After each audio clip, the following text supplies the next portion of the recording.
ವಿಜಯನಗರ ಜಿಲ್ಲೆಯ ಹೊಸಪೇಟೆ ತಾಲೂಕು ಗಾದಿನೂರಿನಲ್ಲಿ ನಡೆದ ಸಿಲಿಂಡರ್ ಸ್ಫೋಟದಲ್ಲಿ ಗಾಯಗೊಂಡು ಬೆಂಗಳೂರಿನ ವಿಕ್ಟೋರಿಯಾ ಆಸ್ಪತ್ರೆಯಲ್ಲಿ ದಾಖಲಾಗಿ ಚಿಕಿತ್ಸೆ ಪಡೆಯುತ್ತಿದ್ದ ಗಾಯಾಳು ಪೈಕಿ ಇಬ್ಬರು ದುರ್ಮರಣ ಒಳಗಾಗಿದ್ದಾರೆ. ಮೃತರಾಗಿರುವ ಹಾಲಪ್ಪ ಹಾಗೂ ಗಂಗಮ್ಮ ಎಂದು ಗುರುತಿಸಲಾಗಿದೆ.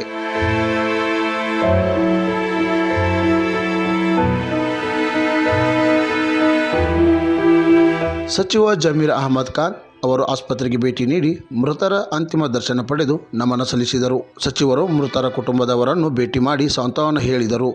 ಈ ಸಂದರ್ಭದಲ್ಲಿ ಅವರು ಸರ್ಕಾರದ ಪರವಾಗಿ ತಲಾ 5 ಲಕ್ಷ ಪರಿಹಾರ ಘೋಷಿಸಿದರು.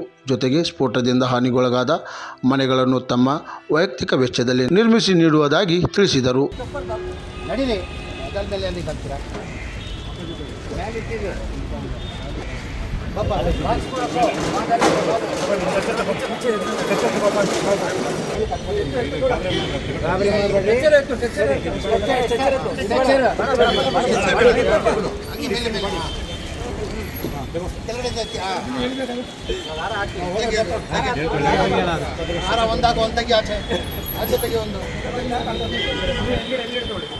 ಯಾರಪ್ಪ ಜೊತೆ ಹೋಗೋರು?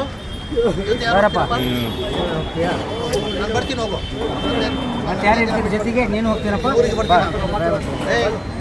ಮಾತಾಡಲಿ. ಊರಿಗೆ ಬರ್ತೀನಿ ನಾನು, ಇಲ್ಲೇ ಬರ್ತೀನಿ ನಾನು. ಕ್ರಾಂತಿ ಸಮಾಚಾರ, ವಿಜಯನಗರ.